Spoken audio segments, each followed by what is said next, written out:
Bienvenue les amis dans votre émission BET Buzz. Comme vous le savez, BET a dédié ce mois aux Girls with Attitude. Et comme chaque semaine, un artiste éblouit vos yeux, une artiste with attitude, puisque ce mois-ci, c'est le talent de la créatrice Myriam Maxo qui est mise à l'honneur sur notre plateau. Et ce soir, on vous parle de Michelle Obama, la femme qui manque le plus aux Américains et aux Américaines. Et DJ Anaïs B nous rejoindra dans la deuxième partie de l'émission pour parler de la musique du futur, la musique nigériane. Cette semaine, BET Buzz a réuni pour vous deux femmes d'exception. D'abord, l'incontournable blogueuse beauté devenue égérie de grandes marques cosmétiques. À ses côtés, une autre esthète de la célébration du corps féminin. Elle vient nous présenter aujourd'hui son incroyable parade afro-féministe, 30 nuances de noir, avec écriture inclusive à l'appui. Nos invités sont Sandra Sainte-Rose Fanchine et Fatou Ndiaye. Comment ça va ? Bonjour. Bonjour. Merci d'être là, les filles. Merci d'inviter. Ça vous fait penser à quoi si on vous dit Girls with Attitude? Est-ce que c'est le mois Girls with Attitude? Pour moi, ça fait penser à l'opposé de Niggers with Attitude. Ouais, c'est une belle proposition. Merci pour cet espace. Merci beaucoup. Alors, on va revenir sur ta fanfare dans quelques minutes, Sandra. Mais avant ça, la pionnière dans le monde de la beauté afro, suivie par plus de 100 000 personnes sur Instagram. Elle règne sur le net depuis 2007 avec Black Beauty Bag. Polyvalente, elle a commencé par dispenser des conseils de soins pour les cheveux naturels avant que son goût pour la mode ne prenne le pas et la conduise à collaborer avec plusieurs créateurs. Fatou Ndiaye est dans BET Buzz. Fatou est avec nous, Fatou Ndiaye, que les gens aussi appellent Black Beauty Bag quelquefois. Oui, c'est vrai. C'est vrai, hein, mais tu préfères qu'on t'appelle Fatou ou par le nom de ton blog? C'est bizarre quand même. Oui, c'est vrai que ça fait bizarre. Bon, Fatou, j'aime bien parce que c'est mon prénom. Et je trouve que justement c'est bien parce que c'est un prénom qui est beaucoup décrié. Donc par rapport à ce que je fais, je trouve que c'est bien. On en a pas mal parlé ici, hein, les fameuses Fatou, forcément. Hein. Et Black Beauty Bag, ça me dérange pas aussi parce que c'est l'essence même de mon blog. Et si je me trompe pas, c'est en voyageant, c'est lors d'un de tes voyages, notamment à New York, tu t'es rendu compte que là-bas, ils avaient 10 000 ans d'avance en ce qui concerne la beauté de la femme noire.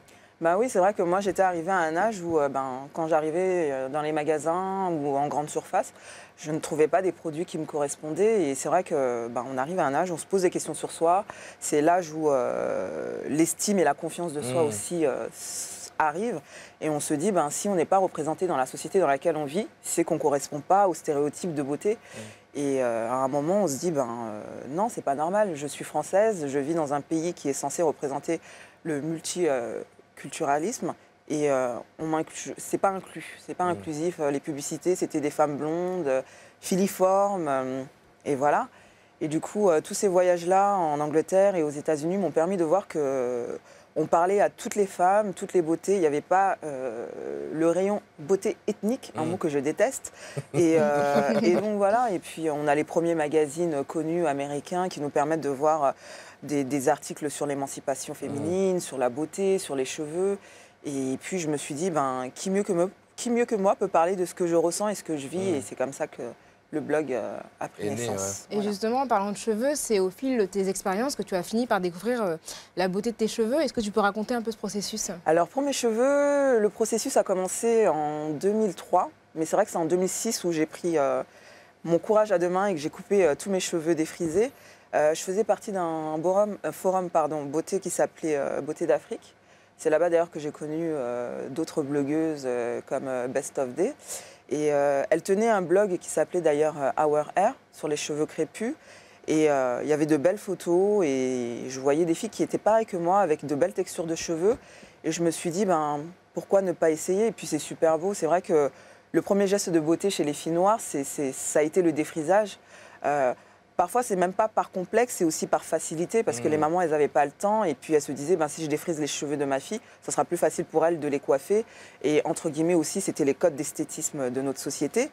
Et donc voilà, et puis quand on voit toutes ces filles-là avec ces belles chevelures, du coton noir comme ça, et je me suis dit, je vais tenter l'expérience. Et voilà, 2006, 2017, 11 ans après, je ne regrette pas. Et puis il y a donc ce blog dont on parle depuis tout à l'heure qui est devenu une vraie plateforme ressource pour plein de gens.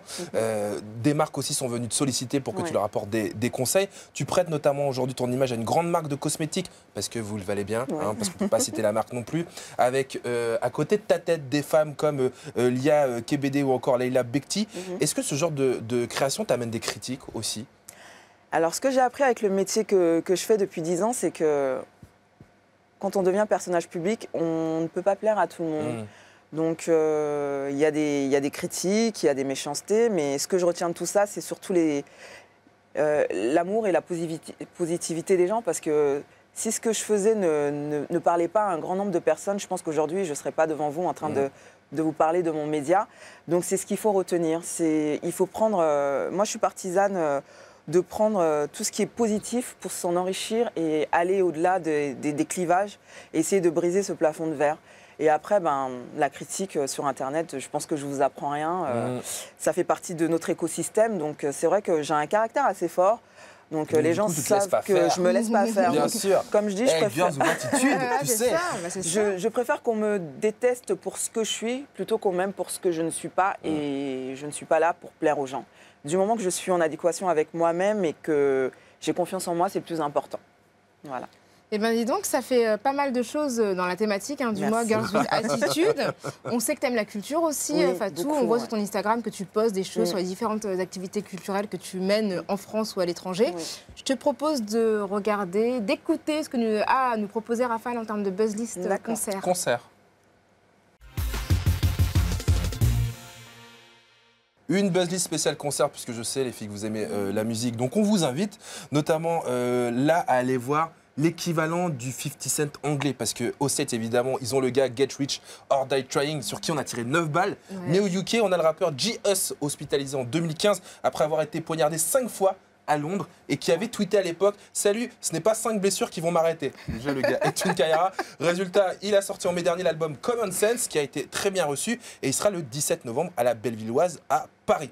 Et justement, puisque on parle de la Bellevilloise, il est passé par la Bellevilloise en décembre dernier. Denzel Curry sera de retour à Paris le 22 novembre dans le cadre du The Life of 13 Tour. Il vient du même quartier que Rick Ross, Carol City, dans la banlieue nord de Miami. C'est un intime de Joey Badass. Il rappe comme une mitraillette, ces visions oniriques que vous pourrez découvrir le 22 novembre à la Cigale. Et enfin, un dernier conseil, CinéBET, c'est d'aller voir Freddy Gangsta Gibbs, qui est définitivement de retour. Il avait passé une année 2016 un peu noire, marquée pour son arrestation pour viol présumé en Autriche.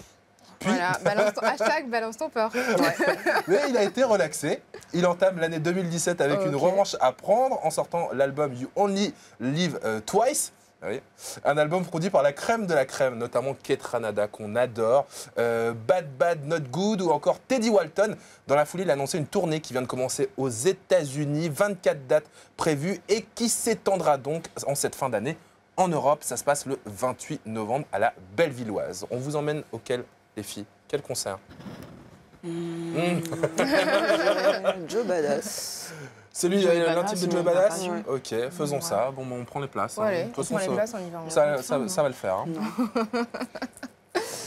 Eh ben, on va parler bientôt, on va continuer dans la thématique, Girls with Attitude. Je vais vous parler de leur présidente, celle que toutes les femmes respectent, dans un instant.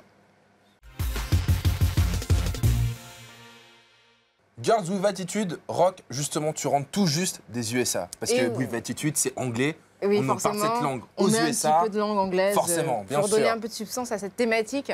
Donc effectivement, je t'ai convié à l'inauguration de la Fondation Obama à Chicago. Pardon, excusez-moi. Je suis allée représenter BET quand même. Et s'il y a une personne qui a fait l'objet de la plus grande ferveur, ce n'est pas Barack, parce que tu vois, je l'appelle Barack maintenant. Ouais, j'imagine. Mais son épouse, l'ancienne First Lady, Michelle Obama. Alors, elle a été absolument fabuleuse. Elle s'est confiée au public. Ça a donné lieu à une conversation intimiste sur ses 8 ans à la Maison-Blanche et la manière dont elle a réussi à incarner ce rôle tout en conjuguant sa vie personnelle. Et elle nous a donné une vraie révélation en disant que, quelles que soient ses contraintes de calendrier, elle place toujours sa famille et ses amis en premier. Et c'est un conseil que je trouve important à méditer parce qu'on a tendance à croire que le boulot, parfois, quand on est très occupé, c'est plus important que le reste. On va dire ça à ma femme. Dis-lui que même Michelle Obama trouve du temps pour ses... Qu'elle est d'accord avec elle. Bon, elle n'a pas que ça. Elle a aussi des potes super cool. Super cool, ouais. Elle est originaire de Chicago, comme Chance the Rapper, qu'on connaît... Elle appelle tout le monde par les prénoms. Ouais, Barack, Michelle, Chance. Ok.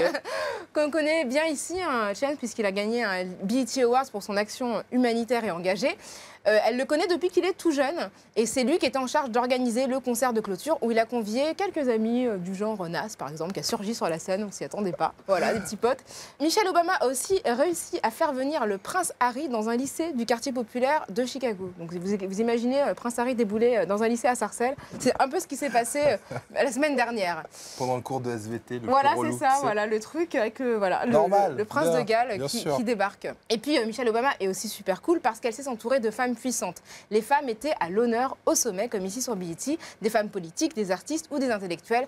Je ne vais pas énumérer tous les noms de toutes les personnes qui étaient là, mais on a pu voir par exemple Rashida Jones, qui est la fille de Quincy, mais surtout une actrice de séries télé comme Boston Public, The Office ou encore Parks and Recreation. Elle a mené une table ronde autour de l'émergence des femmes leaders dans le monde. Et on a vu aussi Lina West, dont on a déjà parlé ici, qui a gagné un Emmy Awards pour Master of None. Et pour toutes ces raisons, je pense, et je pense que vous êtes d'accord avec moi, que Michelle Obama pourrait être la présidente des Girls with Attitude. Qu'est-ce que vous en pensez? Je suis d'accord avec toi. Je sais pas. C'est vrai? Ah, tu sais pas. Qu'est-ce qui pourrait te freiner? Non, mais vraiment, je ne sais pas. Ni oui, ni non. En tout cas, restez avec nous, Moi, parce que... Tu dis? Je dirais Solange. Elle a dit Solange. Ah, Solange. Ouais, Solange. Ah ouais. Ah, c'est vrai que Solange, quand même. Maintenant, ouais. J'ai préféré freiner mon lancement pour penser à Solange, parce qu'effectivement, Solange, c'est quand même quelqu'un. Ouais, aussi. c'est vrai que c'est une personne intéressante aussi. On va les mettre toutes les deux dans Inspirante. une pièce, Michel et Voilà. Solange, et on va voir ce qui va en ressortir. On va voir qui pourrait être la présidente. En tout cas, vous restez avec nous parce que juste après la pause, DJ Anaïs B nous rejoindra pour nous emmener dans la fashion en nous faisant découvrir la musique nigériane. On jouera aussi au Fait Jamais Fait avec nos invités Fatou Ndiaye et Sandra Sainte-Rose of Chine. A tout de suite.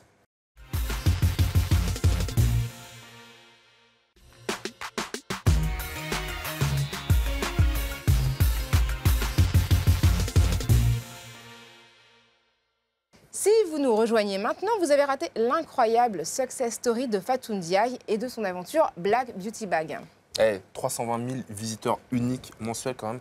C'est énorme. Énorme en tout cas. Elle est toujours avec nous. Mais maintenant, c'est l'heure de découvrir l'initiative citoyenne de notre autre invitée. Elle est danseuse et chorégraphe. Oui, immergée dans le milieu hip-hop depuis le milieu des années 90, elle a pris part à plusieurs collaborations féminines avant de devenir danseuse, interprète pour plusieurs compagnies de danse contemporaine, Sandra Sainte-Rose, Fanchine et dans BET Buzz.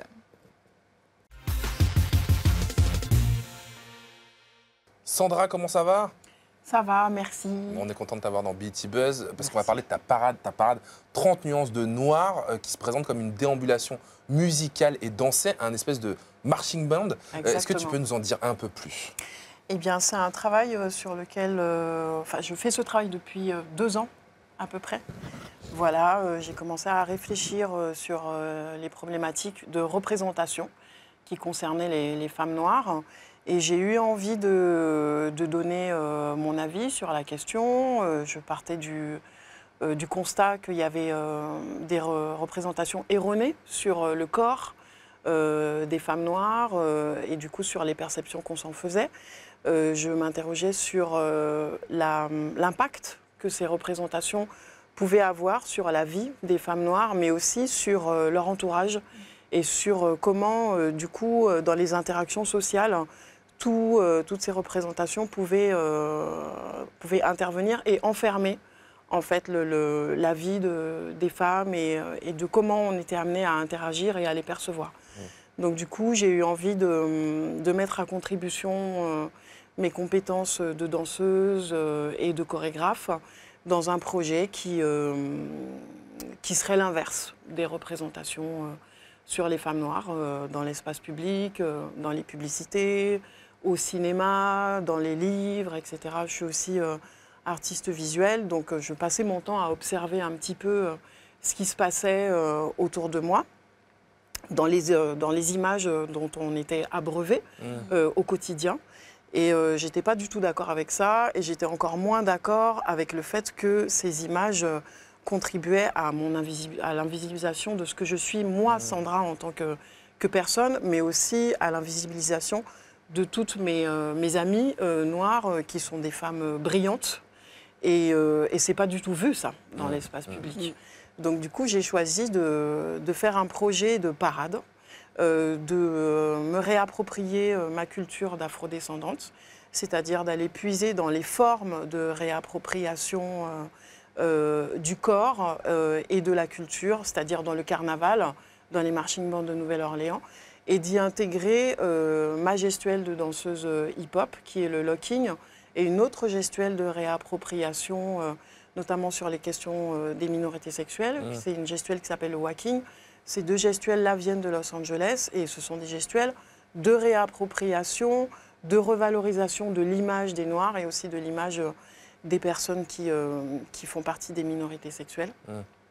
Et j'ai fait un espèce de tissage, de mélange de ces trois esthétiques afrodescendantes pour en faire donc une déambulation dans l'espace public. Le fameux marching band. Hein. Oui, voilà. alors... On va découvrir des images dans notre grand écran en même temps. Oui, on va les montrer à nos téléspectateurs. Alors, tu parles des femmes noires, mais la troupe, la parade, est composée de 25 femmes et d'un homme. Et dans le titre, qui s'appelle 50 nuances de noir, on a vraiment une écriture inclusive qui montre aussi qu'il y a, en tout cas, au moins une personne masculine. Est-ce que tu peux nous en dire plus sur cette composition-là et sur pourquoi ce titre 50 nuances de noir? Alors, c'est 30 nuances de noir, pardon. Non, mais elle voit toujours grand. Hein, 50. Allez, 30, c'est pas assez. 50. Eh ben, je vais d'abord parler de l'homme qui fait partie de la parade. En fait, quand j'ai décidé de faire ce projet, je ne me rendais pas compte à quel point j'allais être confrontée au corps de ma problématique, qui est celle de l'impact de l'invisibilisation des femmes noires sur leur vie. Il se trouve que quand on ne se voit pas représenté, on imagine qu'on n'est pas représentable et on ne se projette pas dans certains créneaux de la société. En l'occurrence, il y a plusieurs secteurs de l'excellence où les personnes noires en général et en particulier les femmes ne se projettent pas. Par exemple, aux États-Unis, vous allez avoir beaucoup de femmes musiciennes qui vont jouer des soufflants. Ici, en France, quand j'ai commencé à travailler sur ce projet, j'ai fait des recherches sur les parades féminines. Il n'y a aucune parade, il n'y a aucune fanfare où on voit ne serait-ce qu'une femme noire. Il n'y avait aucune parade. Il n'y en a aucune. Il y en a aucune. Où il y avait une femme noire, même pas mise en avant une femme noire? Non, aucune. Il existe des musiciennes, certaines. Je pense les avoir toutes contactées. Franchement, sur la place de Paris, elles sont au max. C'est allé vite, elles sont au maximum 15. Ça, au maximum. Ça allait très vite pour les contacter. Voilà, en comptant les batteuses, les soufflantes, au maximum 15. Il y en a peut-être d'autres, mais elles sont bien cachées. La plupart sont obligées d'avoir une autre activité professionnelle à côté pour pouvoir vivre. Donc, quand je me suis retrouvée face à cette difficulté de trouver la totalité des instruments dont j'avais besoin pour pouvoir constituer la parade, j'ai été soumise au choix de prendre un homme. Donc, bien sûr, il a été averti de la thématique de la parade, qui était une parade qui était là avant tout pour visibiliser les femmes noires. Il fallait qu'il adhère à ça. Il fallait surtout qu'il se comporte en homme féministe, c'est-à-dire qu'il ne cherche pas à monopoliser l'attention, à prendre le devant de la scène, à parler plus fort que les autres. L'idée, c'était vraiment que ce soit les femmes qui se mettent en avant et qui, de leur point, je ne dirais pas de leur point de vue, mais de leur point de corps, se mettent en avant et se donnent à voir à partir de ce qu'elles sont. Donc travailler avec lui, ça impliquait qu'il se fonde vraiment dans ce groupe de femmes et qu'il accepte, en tout cas, d'être habillé au féminin. Pas forcément de se travestir, mais en tout cas de donner une idée de la féminité qui puisse passer par un corps masculin, mais qui soit vraiment en retrait, qui ne prenne pas, comme on le voit dans notre société patriarcale, le devant de la scène. Là, l'idée, c'était il fallait que ce soit les femmes qui prennent le devant de la scène. Et il joue parfaitement le jeu, c'est vraiment... c'est agréable d'être soutenu par un homme qui comprend, qui a un vrai problème sur la question des représentations des femmes noires et qui sert le propos. On est content de vous avoir aussi toutes les deux parce que pendant tout ce que tu étais en train de nous expliquer, Sandra, je voyais Fatou acquiescer aussi la tête. C'est marrant. C'est ça, il y a beaucoup de choses qui, du coup, vous avez en commun, beaucoup sur la représentation, sur la beauté. C'est vrai que, comme ce qu'elle dit, pendant longtemps, on a l'impression d'avoir été muselés et d'avoir accepté des choses. Et au fur et à mesure, en grandissant et en voyant la société se transformer, on a vu qu'il y avait des choses qui n'étaient pas normales. Ouais. Et je suis d'accord avec toi parce que c'est vrai que quand on a l'habitude de voir des femmes noires s'exprimer dans l'art ou même dans tout ce qui est danse, c'est toujours l'animalisation, un peu le côté sexuel. Voilà. On ne voit pas ce côté toujours artistique. Ouais. Et là, j'ai l'impression que les femmes ont repris le contrôle de leur corps. Voilà, justement. Ça tombe bien. On va retrouver une artiste, pas n'importe laquelle, qui pour sa chronique, DJ Anaïs B. DJ Anaïs B nous a rejoint. Tu sais, quand elle était au States la semaine dernière, elle a assuré comme jamais. Eh ben, figure-toi que je ne suis pas surprise, Raphaël. J'avais aucun doute sur le fait que c'est grâce à tes bons conseils, c'est pour ça. Et tu reviens nous parler de musique. Exactement. Elle nous fait danser comme jamais. La musique nigériane ne cesse de conquérir la planète. C'est un véritable phénomène. Les artistes sont de vrais rockstars reconnus en Afrique, mais aussi dans le monde entier. Leurs clips sont magnifiques. Ils n'ont rien à envier aux artistes américains. C'est quoi, combien de vues sur le net? Des milliers de vues. Ils font des milliers de vues sur Internet. Fatou, elle a envie de répondre parce qu'elle connaît le sujet. C'est le pays de ma maman. Non, c'est vrai que c'est des millions de vues. Exactement. Et ils font des tournées internationales, surtout dans les pays anglophones. Évidemment. La musique nigériane est littéralement la musique du moment et c'est loin de s'arrêter. Et je ne pouvais vous parler de la musique nigériane sans vous évoquer les rois de la scène nigériane qui sont deux artistes que j'ai sélectionnés. Alors, on va commencer par parler de Wizkid. Vous connaissez Wizkid? Oui, il était nommé d'ailleurs au BET Awards international cette année. Exactement. Donc, que ce soit de l'afrobeat, de l'afropop, du hip-hop, du dancehall, il réussit toujours à nous faire danser. La preuve en image avec cette petite vidéo de Swizz Beatz. Est-ce que vous l'avez reconnu? Vous l'avez reconnu? Et Alicia Keys en train de danser sur le morceau de Ojue Legba de Wizkid. T'as déjà fait, toi qui es DJ, tu t'as déjà fait danser Alicia Keys ou pas? Mais bien sûr, mais tous les jours. Mais...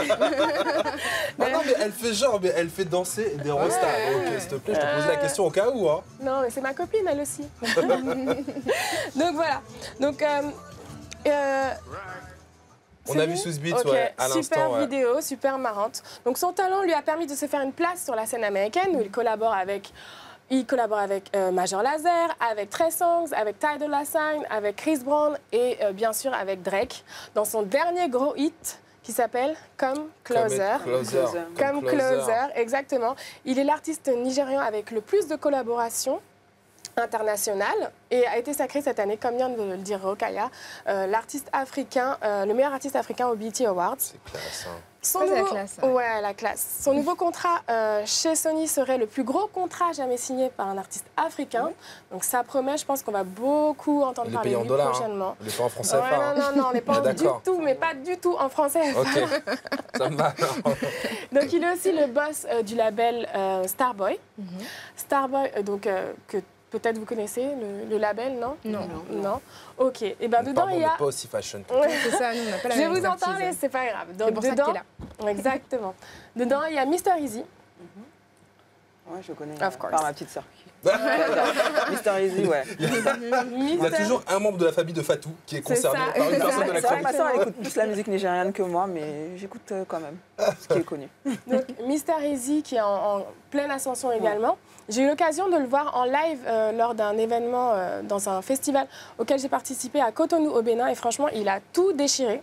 En plus de ça, il a plein de titres à son actif, des gros hits, notamment Skin Tight et Leg Over.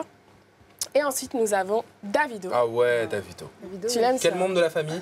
Celui-ci? Ma petite sœur. Elle est la petite sœur. Elle est là, elle est en backstage. Elle est partie même le voir en concert. Il était à Paris, il me semble, il y a quelques mois. C'est vrai que Davido, il y a même on entend pas mal parler de lui jusqu'ici en France. Ouais. Donc il a connu une évolution incroyable ces 6 dernières années. Il est vraiment devenu une star incontournable avec des tubes comme Aye, Skeleu et plus récemment, et plus récemment Fall et If. Et il faut savoir que If, le clip de If, il a atteint 47 millions de vues en l'espace de 8 mois là, dernièrement. Donc c'est quand même énorme. Lui aussi, il a signé un contrat de ouf. Il a signé un contrat de ouf d'1 million $.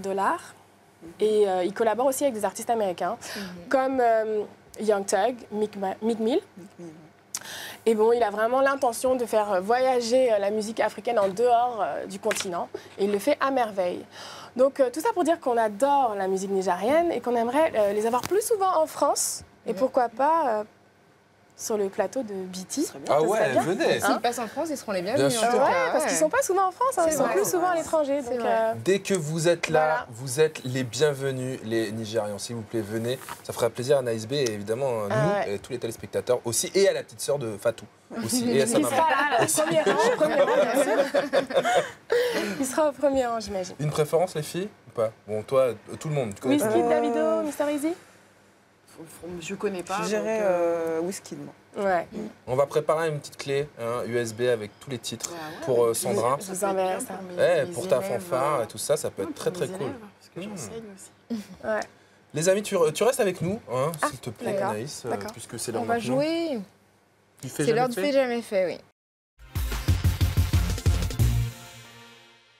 C'est l'heure du fait jamais fait, notre jeu que même les Américains nous envient. Elle était au Stade la semaine dernière, ils en parlent du fait jamais Bien fait. sûr, mais tout le monde m'arrêtait dans la rue en me disant mais Rokhaya, Du fait jamais fait. Yeah, right. Ok, DJ Naïs B est resté avec nous.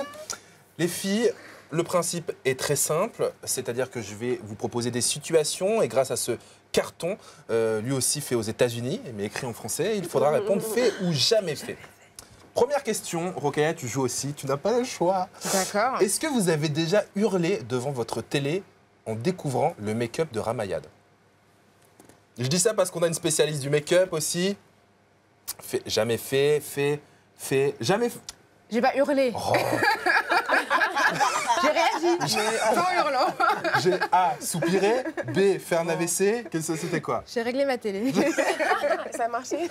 Alors que, Ça va mieux pourtant, maintenant, oui, ouais, ça ça va va mieux. beaucoup Ça va mieux pour beaucoup Ramayad. mieux, oui, ça Qu'est-ce va. qu'on pourrait conseiller à Rama? Elle a fait des efforts.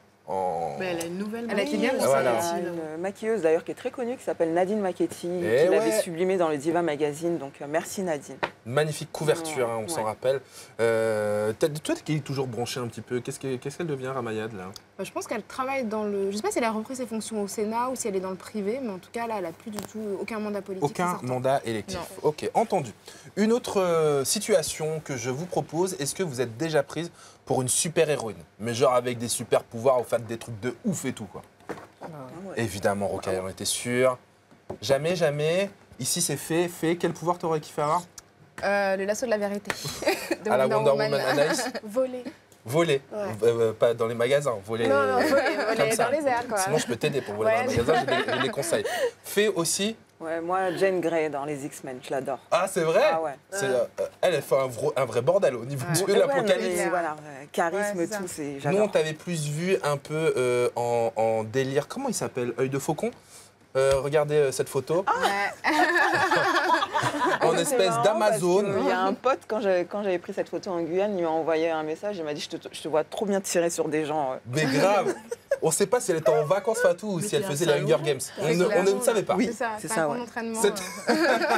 Et en même Contre temps, les haters. Sandra, elle nous a dit jamais fait. Et pourtant, il y a un super pouvoir qu'on découvre maintenant. Personne ne peut faire ce 90 degrés. Il y a plus de 90 degrés là, au niveau des jambes. Hein. Ouais. Là, c'est le Qui pouvoir de. vraiment avec facilité. Grave. On sent Madame Élastique, la les 4 souplesse, fantastiques. Ça, c'est assez magnifique.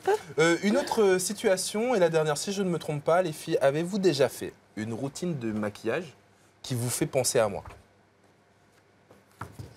Jamais. Sandra, on va voir si effectivement elle a raison ou pas. Voilà, Sandra Make-up, ça donne ça. Effectivement, cette routine de maquillage ne vous fait pas penser à moi. Alors que celle de Fatou. qui- C'était des soins. Fatou, qu'est-ce qui s'est passé? Je faisais mon petit masque d'argile. Quand on a vu cette photo à la rédac, on s'est dit, mais elle a Elle a fait un cosplay rafale. Voilà. fait un cosplay de Rafale. C'est un contouring bizarre, je sais Ouais, pas. un contouring futuristique. Oh, c'est très dur, très dur. Enfin, c'est très dur, ça peut bien t'aller en fait. Oui, Quand je regarde ça comme ça, Tout lui va. ça peut être plutôt, ouais, tout lui va Laisse tomber. à Fatou. En tout cas, les filles, on le rappelle, Égérie, Fatou, elle fait plein de choses. Ouais. Black Booty Bag aussi. Qu'est-ce qu'il y a d'autre dans ton actualité? Ben, il y a d'autres voyages là qui se profilent. Et puis sinon, le blog, il continue. On Et, rappelle, c'est plus de 320 000 visites, par mois. visiteurs uniques Et mensuels. sinon, ouais, j'ai des petits projets, mais je suis une personne, tant que c'est pas encore palpable, j'en Ouais. parle pas. On en parlera quand on pourra en parler. Bah alors, juste un exemple, le dernier article sur le blog, c'est quoi? Le dernier article que j'ai fait sur le blog, il s'agit de la campagne que j'ai fait avec cette marque-là qui passe à la télé. Vous le valez bien. Et le prochain voyage? Dakar. Ah, c'est parce qu'on veut partir tous, en fait. Voilà. Ça nous ferait du bien. Et Sandra, alors, la fanfare, 30 nuances de noir. Les dates, c'est quoi? Alors, les 18 et 19 novembre, ce mois-ci donc, on va jouer à la Villette. Donc le 18, à Paris. Oui, voilà, à Paris. Donc le 18, on jouera à 14h, juste devant la Grande Halle. Et on va faire un petit parcours dans le parc de la Villette. Et le 19, on jouera à 16h, aussi le même parcours. Voilà, on est programmé dans le cadre du festival Freestyle, qui est un festival de cultures urbaines. Voilà, donc on va venir, on va jouer, on va danser. Ça on va flamber, on va vous donner ça. Quoi. Vous verrez les plus de 90 degrés de Sandra là, qu'on a vu en photo. Voilà. Donc, 18 et 19 novembre. C'est noté, c'est enregistré. Et puis j'imagine si on veut voir d'autres dates, il faut aller liker les pages sur les réseaux sociaux. Voilà, on a une page Instagram, une page Facebook aussi. Une page Facebook où on poste des vidéos, on poste aussi des articles. On fait des portraits aussi de nos danseuses et de nos musiciennes qui, pour la plupart, sont impliquées dans des projets individuels, artistiques qui sont très forts. Et on a aussi un compte Twitter. Voilà. Donc, normalement, vous ne pouvez pas manquer. Voilà, vous ne pouvez pas nous manquer. On est là, on occupe le terrain. Ouais. Et on espère qu'on aura plein de monde. On a la chance d'avoir des retours des jeunes femmes noires qui vont à notre fanfare et qui se trouvent énormément renforcées par ce travail. Et c'est le meilleur salaire. Très utile. Et c'est pour ça que vous êtes là toutes les deux, d'ailleurs, chacune dans ce que vous faites. Vous êtes très utile. Merci en tout cas. Évidemment, la semaine prochaine, le Girls with Attitude, ça continue. Mais là, BT Buzz, c'est terminé. Mais on se capte sur les réseaux sociaux. Et d'ici là, on vous laisse avec le meilleur de l'entertainment noir américain sur BET. Salut.